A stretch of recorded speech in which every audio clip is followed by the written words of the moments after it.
Another outbreak followed, a media fever. SARS dominated the news as the mystery bug spread. Networks broadcast daily press conferences with doctors, public health officials, and conflicting messages. Newspapers printed as many as 25 articles a day about the disease. They frequently mentioned the disease's origins in China.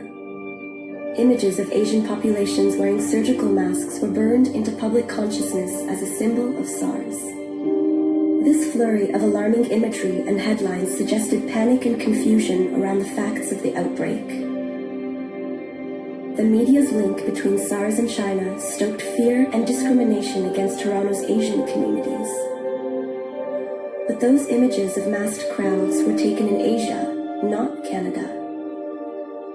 The city's outbreak unfolded for the most part in hospitals, where the elderly, the ill, and healthcare workers were most at risk. There were 438 probable cases in Canada, resulting in 44 deaths. The outbreak was contained after a few months. But during these few months, the sheer volume of reporting overwhelmed. The public struggled with information overload. Many no longer read beyond the headlines, which only fed the widespread SARS panic. Facts are important, but so is context. Today, news moves even faster from an even wider variety of sources.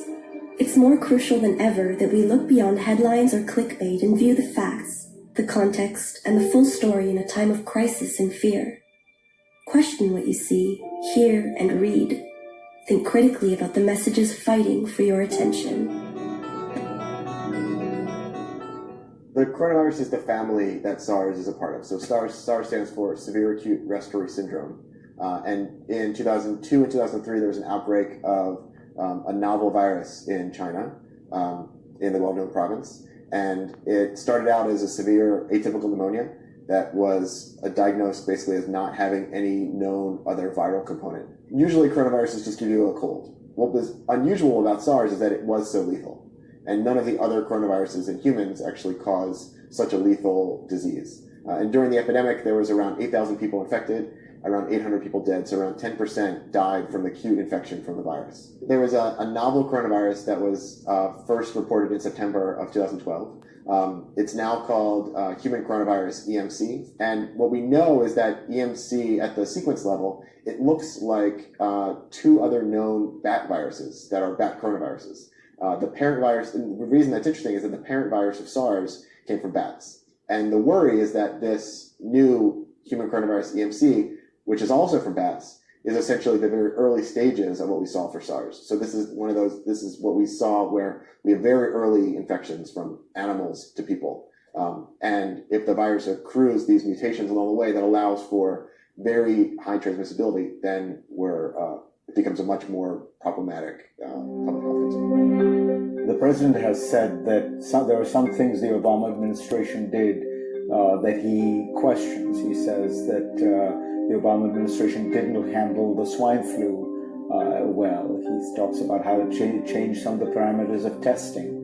Well, what do you think? Well, I don't think the facts support that assessment. In fact, what we do know is that the SARS epidemic, which happened in the very beginning of the Obama administration, because I was Secretary of State at the time, really was a full court press by the administration to be sure that at every level, not only national, state, and local, but globally, the United States was part of the response. The Centers for Disease Control had been given the responsibility under the Obama administration to be vigilant and try to get ahead of where viruses like this were formulating, especially if they were animal to people transmission viruses. So there was a lot that was done under the Obama administration, and in fact the Trump administration severely cut back the CDC budget, cut back on this program of overseas vigilance.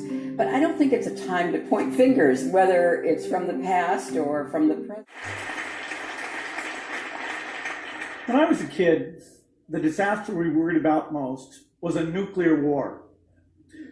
That's why we had a barrel like this down in our basement filled with cans of food and water. When the nuclear attack came, we were supposed to go downstairs, hunker down and eat out of that barrel. Today, the greatest risk of global catastrophe doesn't look like this. Instead, it looks like this.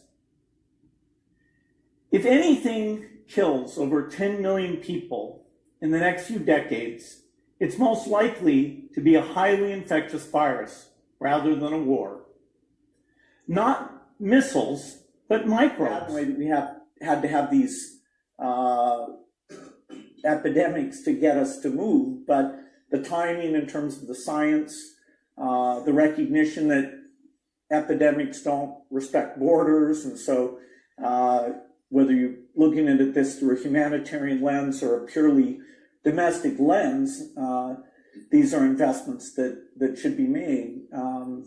I think this is a very... In my career, a group of scientists so single-mindedly focused on a single problem. Scientists say the pressure to succeed is urgent, but caution is required. This product needs to be tested in a proper placebo-controlled trial, and if we try to take shortcuts against common scientific processes, we could wind up paying the price. Asked who is in charge of this government and private sector mission, the president mentioned his medical advisors, but... I think probably more than anything, I'm in charge, and I'm the one that gets blamed, and I get blamed anyway. According to a new national survey, 78% of Americans worry the COVID-19 vaccine approval process is being driven more by politics than science. A lot of people are skeptical, and especially in this context, where people are worried about cutting corners. A vaccine might be safe, it might be effective, but if people won't take it, it won't be able to achieve the goal. To find a coronavirus vaccine, FDA Commissioner Stephen Hahn said he's willing to fast-track the authorization of a vaccine before phase 3 trials end. This could mean we see a vaccine before the end of the year. NBC News medical correspondent Dr. John Torres joins me now. All right, Dr. John, what's this FDA emergency authorization process look like? How fast exactly is it going? What are they going to miss out on?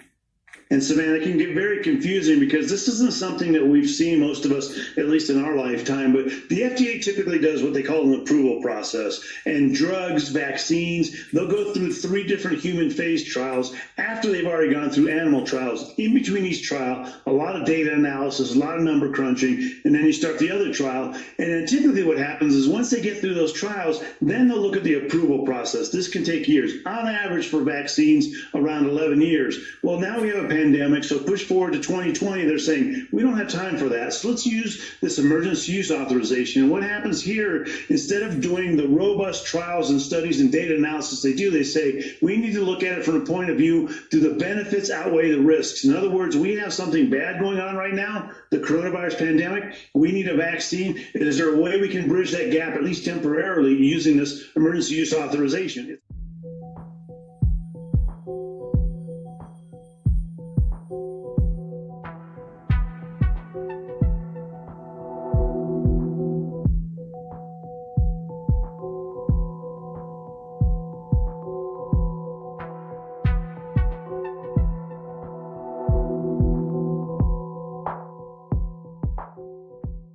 Look at all the fake news. Isn't that incredible? It's a lot of fake news back there, Scott. At the end of Joe Biden's 8 years as vice president, nearly 2 million Americans of prime working age had dropped out of the workforce. Our factories were stolen. Our country was doing lousy. He lost nearly 200,000 manufacturing jobs. He was, by the way, a disaster on swine flu. You know what you do?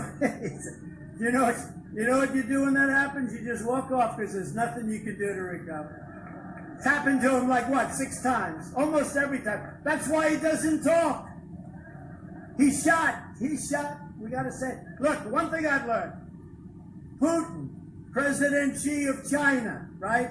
Kim Jong-un, Erdogan of Turkey. They are world-class chess players. We can't have a guy who's shot and in his best years wasn't very good. He wasn't very good. We can't have him.